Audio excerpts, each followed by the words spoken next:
talking Rams football, a little salary cap. Let's put the Creed Humphrey thing to rest, finally, Ram fans.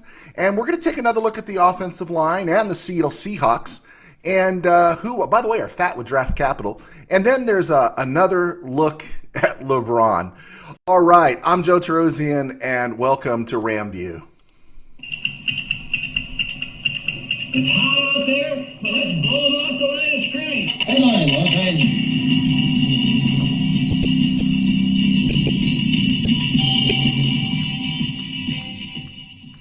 Live from the Ram Cave, I'm Joe Tarosian, and this is RamView FanView, the February 8th, 2023 edition. I am actually in a new corner of the Ram Cave. We finally got some new stuff done. Hopefully it'll look a little bit more professional. But the things I've discovered about podcasting is podcasting and vlogging and whatever it is I do, is the one thing I have discovered is it's usually the guys that are a little more grungy that usually have the better information and a little less glitz. But I digress. Hey, this is RamView FanView, brought to you by Kistler Law Firm at Kistler Law. They do it all in personal injury. Check out KistlerLaw.com. They've been fighting for you since '92. And by Temple City Auto Repair. Having some auto issues? Get yourself some John and Henry at TempleCityAutoRepair.com. All right. I am back at Mid-Valley Sports. I left here in 2000. Yes, my man.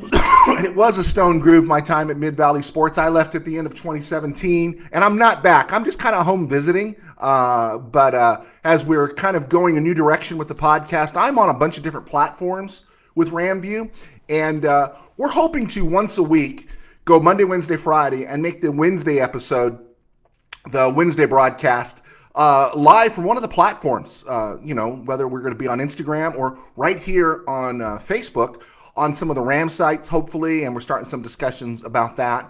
And so just to get a little more exposure, just to get a little more Ram talk out there and some FanView talk as we go forward. So cool. You checked it out. Before we get to the Rams, everything happened last night at the Crypt, right? And oh, by the way, did you know the Lakers lost 133 to 130?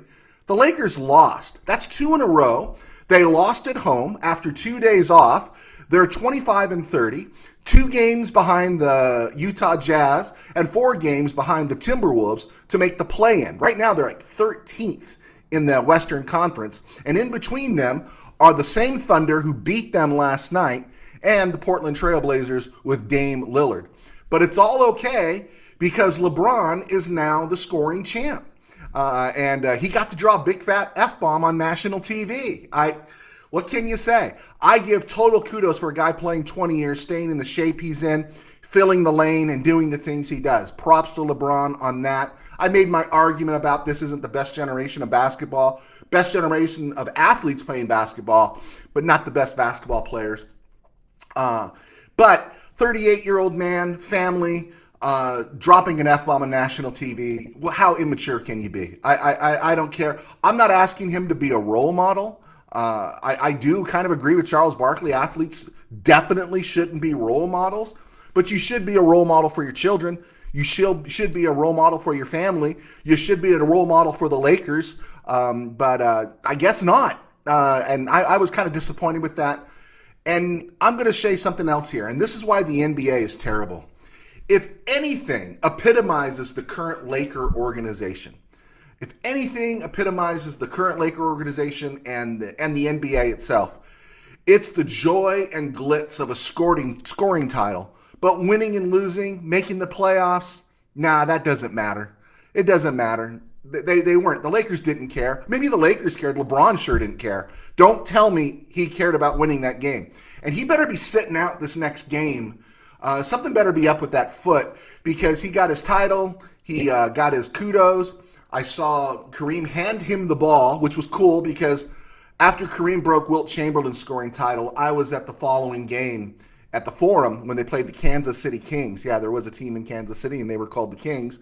And Wilt Chamberlain came out in some black pants and a tank top and was ripped to the core. And he handed Jabbar the ball just the way Jabbar handed it to LeBron James. That was kind of cool. I liked the way Kareem did that. But after that, LeBron was done. And then as Russell Westbrook really did everything he could to bring this team, put this team back in the game, LeBron checks out. And I don't know where Anthony Davis was. I think there was some people speculating that maybe Anthony Davis was going to, get traded. And so he found out he's getting traded. He kind of quit. There was just no energy or life in them. So the Lakers are 25-30, and they got a scoring title. They got that, but isn't that typical Lakers right now? We got all the glitz, we got all the stars there, but you're a losing team. You lost to OKC, a bunch of young guys who, by the way, are kind of fun to watch. So just wanted to get that out there. We are here to talk some more football than any other sport. And one of the things I want to do, one of the things my day job is I work as a pastor. And one of my jobs in the capacity of being the pastor is to let people know that your past is behind you. Let your past go. Be free of your past, okay? God has forgiven you, all right? But the Rams can't seem to put Creed Humphrey to rest. And I just want to put Creed Humphrey to rest. I just want to remind you that the Rams weren't the only NFL team that passed on Creed Humphrey, okay? Every team in the NFL passed on Creed Humphrey, okay? 62 players, including 2 centers, were drafted before Creed Humphrey. Would Creed Humphrey be nice to have? Yes, Creed Humphrey would be nice to have, but the Rams passed on him, and so did everyone else. He was taken with the 63rd overall pick. And the Seahawks at number 56, with Austin Blythe, who was their center this past season, they took Dwayne Eskridge at number 56, just before the Rams took Atwell at 57. Dwayne Eskridge was circled by the Rams a little bit. He had been in for 2 interviews with the Rams prior to the draft. Seattle took Dwayne Eskridge at 56. The Rams took Atwell at 57. Who was the Seahawks center this year? Austin Blythe. The Cardinals at number 49 took Rondale Moore, who's not a bad talent if he stays on the field. But who's the center for the Cardinals right now? An aging Rodney Hudson. Yeah, the Cardinals could have taken Creed Humphrey, and instead they ended up settling that year, actually, for Rodney Hudson, who's pretty much at the end of the line. So give the Rams a little breather here on the Creed Humphrey thing. Everybody passed. Move on. I understand. It hurts. Hey, I wish they had kept John Stallworth in double coverage in Super Bowl 14 and Eddie Brown wouldn't have blown it and hung Rod Perry out to dry. I wish Nolan Cromwell had held on to the pick 6. I wish Ferragamo had seen Billy Waddy in the end zone when he threw the fourth quarter interception in Super Bowl 14. I wish all those things, right? I wish they had taken advantage of the Eric Dickerson trade and drafted real players like the Cowboys did when they traded Herschel Walker and ended up going to 3 Super Bowls. But those things didn't happen. I wish they had never moved to St. Louis. But it happened. I wish they had found a way to stop Tom Brady in Super Bowl 36. It didn't happen. And yeah, it would have been really nice to have Creed Humphrey. But we didn't, okay? Oh, let me throw that in there out of respect. It would have been really nice to give Steven Jackson a great team to play with. There we go. But it didn't happen, okay? Creed Humphrey is gone. Poof, okay? And we really need to let that go. All right, and with that said, I want to look at the Rams offensive line one more time because we do have new listeners, actually. We took a jump in likes and followers, and so please leave comments here at Mid-Valley Sports, which helps them. But leave comments wherever you're seeing this on other platforms later today, on our YouTube channel at Joe T Sports. Please leave comments, hit like, subscribe. We're also on Spotify, and please check us out in these places, and we'll continue to get this ball rolling through the offseason. But I want to take another look at the Rams offensive line starting at left tackle because I posted earlier, like late last week, the Rams should be looking at a tight end.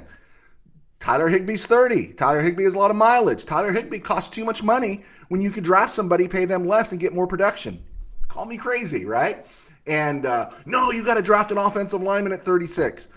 I'm not against drafting an offensive lineman if he's Rashawn Slater, or Creed Humphrey, right, at 36. But it has to be someone like that that's really, truly plug and play.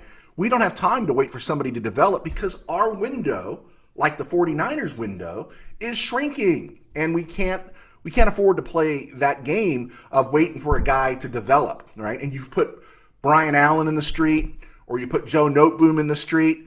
Those guys are ready to play in the NFL right now. Now, I'm not saying they're Pro Bowlers, although I think Brian Allen was a Pro Bowler in 2021. We're not saying they're dynamos. They're going to Canton, but you know what? They're competent NFL players. You guys saw Bobby Evans last year, okay? You saw what a non-NFL player looks like. And do you really want to expend a draft pick at 36 and say, you are our starting center, you are our starting left tackle, and you've never played it down? And who's the guy that looks like he's projecting to fall to the Rams? This guy named Cody Mock, who's a guard tackle. He looks like a beast, but he plays at North Dakota State, okay? Do you know who else is from the Dakotas?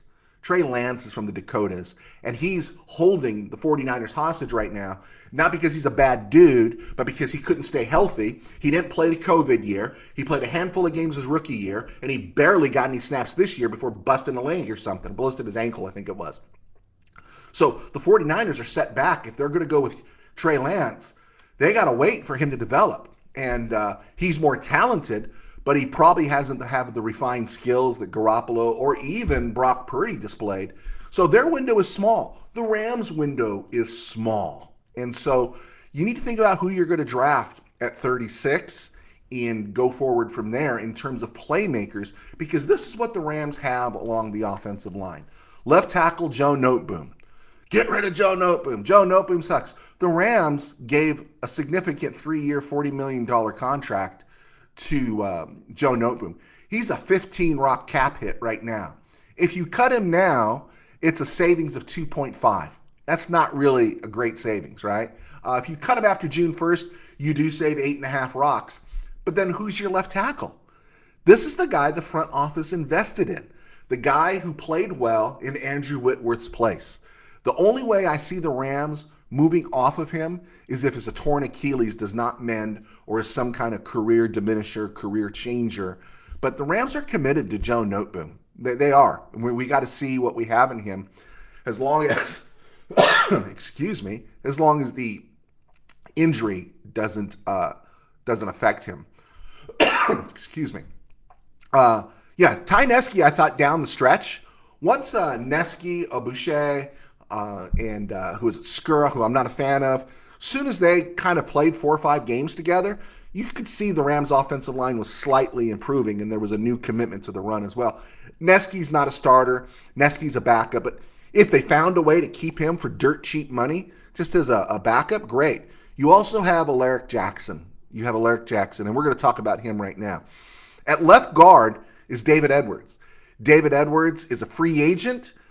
He was the starting guard every year he's been here, at least since 2020. He's been a starter, got injured this year, a couple of back-to-back concussions. But the Rams won a Super Bowl with him. But David Edwards is truly, like Austin Corbett, they were middle-of-the-road guards. And sometimes they can get stood up, which means they didn't get low, they can get pushed back, and the Rams sometimes had trouble. And Edwards is a good player. You won a Super Bowl with him, but he's a free agent, and I don't know if we really want to pay him. Do you want to pay him? Would you rather let somebody else take him and get a 6th round or 5th round comp pick for him? That sounds a little more like what the Rams do. I don't want Matt Skura. We don't want him. But maybe it's time to find out, what does Logan Bruss have?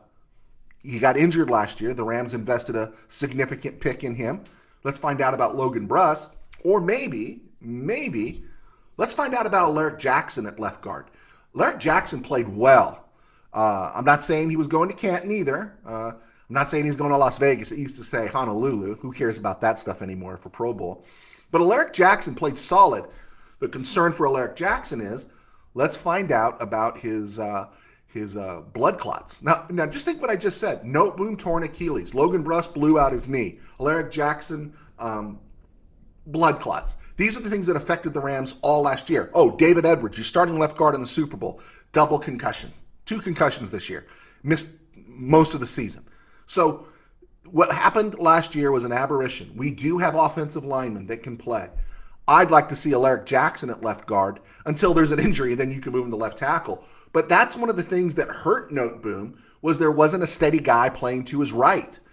Edwards wasn't great, but him and Whitworth played every game together for 2 years practically, except for the few that Whitworth was out. So let's see if Alaric Jackson can fill that left guard spot. Maybe Logan Bruss, who knows?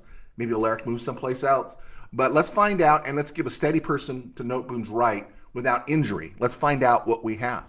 Brian Allen's the center. I'm hearing get rid of Brian Allen. He's a 6.2 hit this year on the salary cap. For the Rams, that's expensive. 7.8 next year. So if you release him now, before June, the Rams only save $2 million. When I say rocks, I mean million.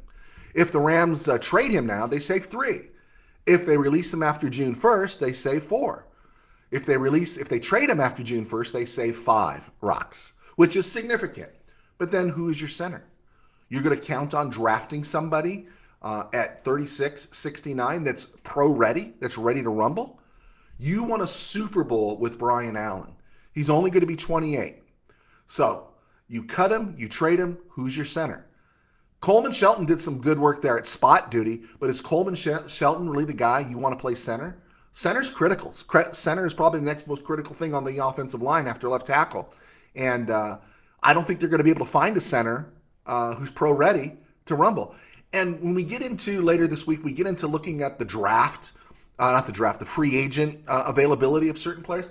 This doesn't look like a great free agency class that's going to be available. Some nice players, but outside of Lamar Jackson, who's not coming to the Rams, I don't know if there's really a game changer. So you got to think about Brian Allen going and trusting maybe Coleman Shelton. I think you need to think about it because we really don't want to see Jeremiah Colon, nice guy, tries hard. Do you want to see Jeremiah Colon playing center this year? Do you want to see him getting any significant time? I think if Jeremiah Colon ends up playing center, it's going to feel like we're all back in St. Louis, right? So let's see what we got in Brian Allen. Right guard, Coleman Shelton. Coleman Shelton got hurt quite a bit this year. He's 28, but he did bounce from right guard to center. He's a capable player. He's a 2.7 hit on the cap. The Rams decided to keep him after last year, and he's played respectably. Of course, when you're starting along the offensive line, somebody like Bobby Evans, everybody looks respectable. The left tackle at Monrovia High School could look respectable playing alongside Bobby Evans at the NFL level. So Coleman Shelton was solid. Okay, now not a world beater, but solid. Maybe there's a world where Logan Bruss takes the right guard spot and Alaric Jackson takes left guard, or Alaric takes right and Logan takes left. Who knows? Also, a player to keep an eye on is Tremaine Ankrum. The Rams like Tremaine Ankrum. They've invested in Tremaine Ankrum, and he really had an opportunity last year. And the first play he comes in, he gets hurt. So we talked about Noteboom, torn Achilles, right? David Edwards, double concussion. Logan Bruss, blown knee. Alaric Jackson, blood clots. Brian Allen missed time with a knee. And then we're going to talk about Tremaine Ankrum, who played one game, one snap actually, and then was lost for the season. Ode Abuche, if he wants to come in for $700,000 or something super dirt cheap, great. If not, he's gone. Of course he's gone. And then there's Rob Havenstein at right tackle, who had a solid, maybe a little bit of solid year with nobody playing to his left. He didn't know who the left guard was going to be, couldn't work with him, and he did a good job. You want a Super Bowl with Havenstein? Havenstein has been a solid performer since 2015 when the Rams drafted him. AJ Curry is maybe another name. The Rams drafted him 7th round last year. He got some snaps. He's a couple years away, to find out if they could really develop him. And now that there's been so much flux in the Rams coaching staff, they lost their offensive line coach. They're bringing in somebody else. And so learning who the offensive line coach, getting these guys coached up, it causes a delay in their development. So we'll see. So the Rams have some talent on the offensive line. And this is the reason we need to draft somebody who's a game changer at 36. Again, Rashawn Slater, Creed Humphrey's available at number 36. Okay, I'm not going to argue. But the Rams need a tight end. The Rams are going to need a tight end. The Rams are going to need a running back. The Rams are going to definitely need an edge rusher. And the Rams are going to need a corner. And I'll talk about that a little bit in the mock draft. But I wanted to throw this out one more time as we get to the 19-minute mark. So the question is, where do you want the Rams to draft an offensive lineman, right? The Rams right now have picks. I'm looking at this. I don't know if these are the official final, but the projected compensatory picks that are included. But right now, the Rams have 10 picks. And these are the overall picks. Overall pick at 36, 69, 136, 142, 172, 182, 189, 191, 211, and 252. They've drafted players like Jordan Fuller, Ben Skoranek.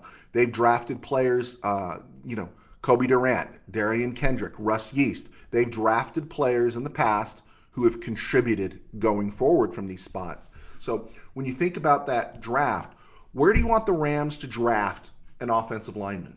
Okay. Rob Havenstein was drafted 57 overall. Brian Allen was drafted 111 overall. Okay. The Rams won a Super Bowl with those guys. David Edwards was drafted 169 overall in the 5th round. Rams won a Super Bowl with Havenstein, Allen, and Edwards as their starter. They drafted Logan Bruss last year at 104. They drafted Joe Noteboom, who they believed in, gave him, 40 rocks for 3 years at number 89.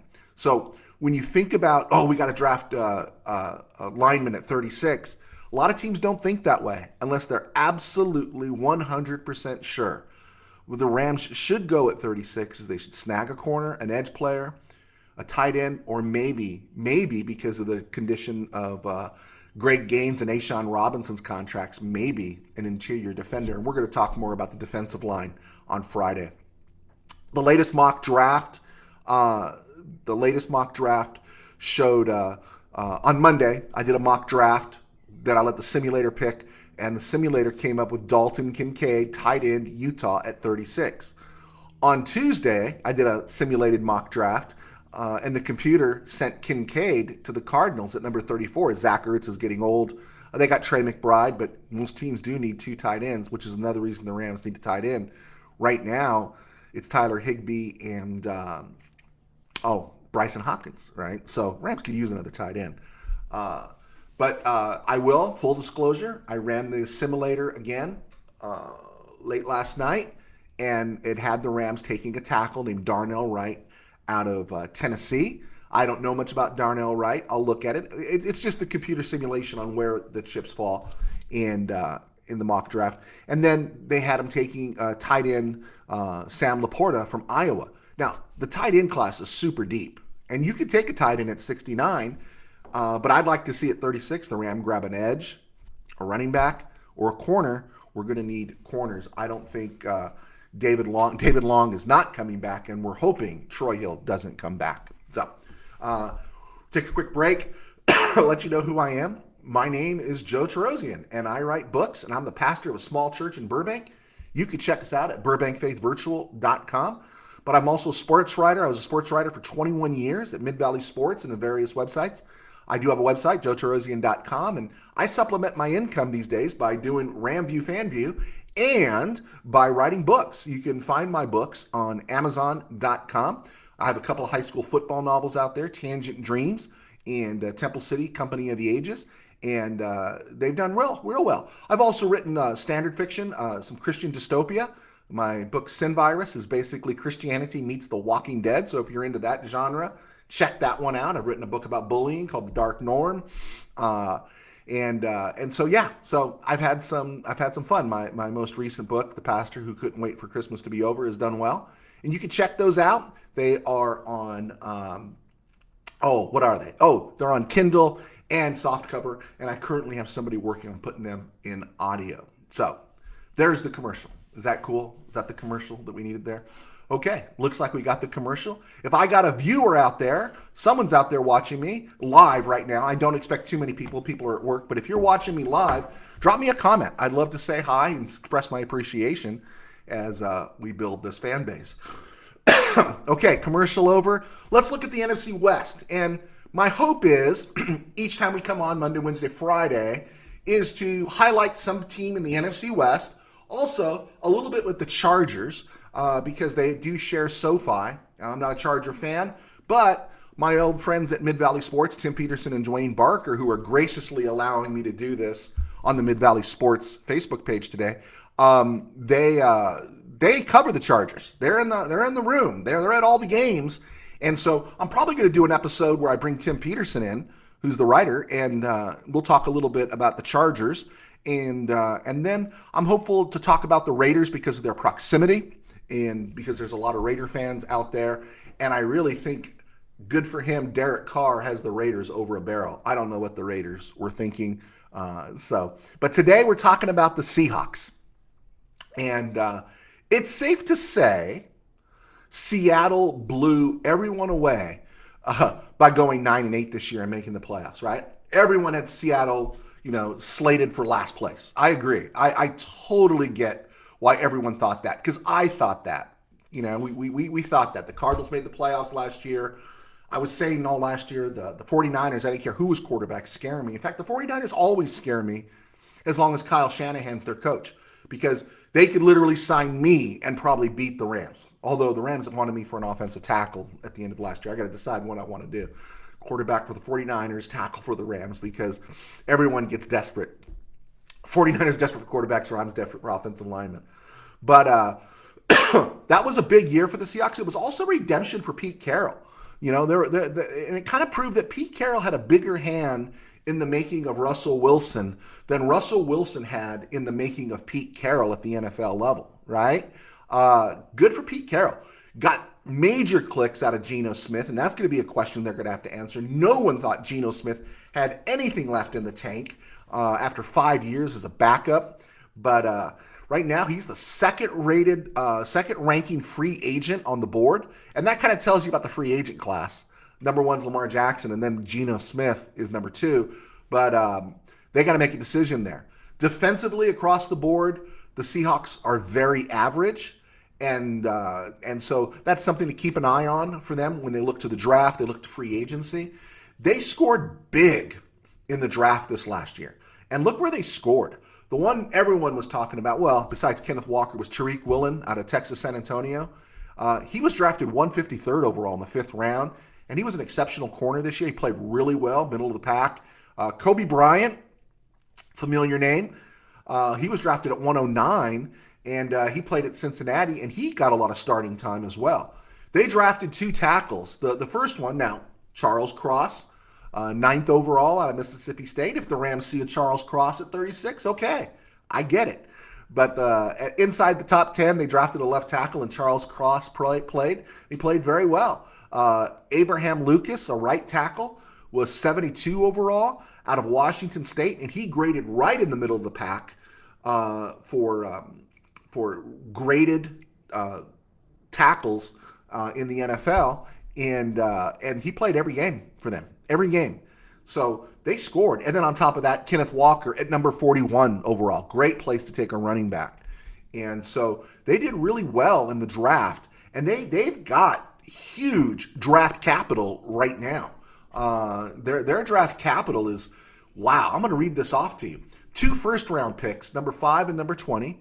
2 second-round picks, 37 and 52. A third-round pick at 83. That's 5 picks in the first 85 choices of the draft, right?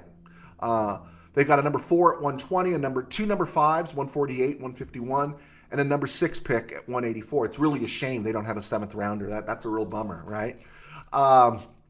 They have a ton of cap space. The Seahawks have a ton of cap space, but it's interesting what they're going to do with Geno Smith, who's a free agent. His market value right now is projected 2 years at 78 rocks, right? That's 39 rocks a year. I know the standard for an NFL starting quarterback is 40 minimum these days, but do you want to give 39 to Geno Smith? That's real interesting. Drew Lock acquired in the Russell Wilson trade. He's a free agent. Former Ram Austin Blythe is not a good center in the NFL, but he was their starting center, and they made the playoffs with Austin Blythe, so figure that one out. Poona Ford, a defensive end, he has about a $9 million market value. They could lose him. They need help across the front line desperately. And Rashad Penny, local favorite, covered him in high school. Actually covered Rashad Penny at Norwalk. And Rashad Penny was he tilted the field, unlike, anybody you'd seen. And watching him has been a bummer because of all these injuries. He picked it up late in 2021, got the second contract, got a 1-year deal.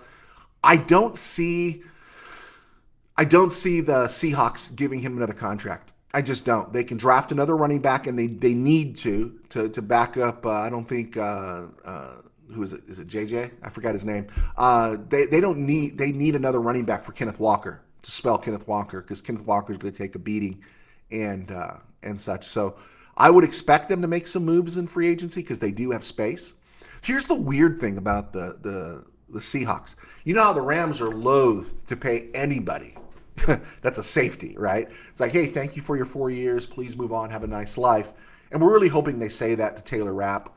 I'm probably going to say that to Nick Scott, although I have a little more affection for Nick Scott because of how he played down the stretch in 2021 and also the hit he laid on Debo. But anyway, I digress. The Seahawks lost Jamal Adams early in the year. I think first game, second game, they lost him for the whole year. And they had Quandre Diggs, who's a good safety. But do you realize the Seahawks have $36 million tied up in Adams and Diggs for their safeties next year? Each one is slated to make 18 rocks. The Rams haven't paid 18 rocks to 5 safeties on their roster probably since Les Snead got there. And so that's interesting. That's interesting when you look at the Seahawks. They've got some corners, right?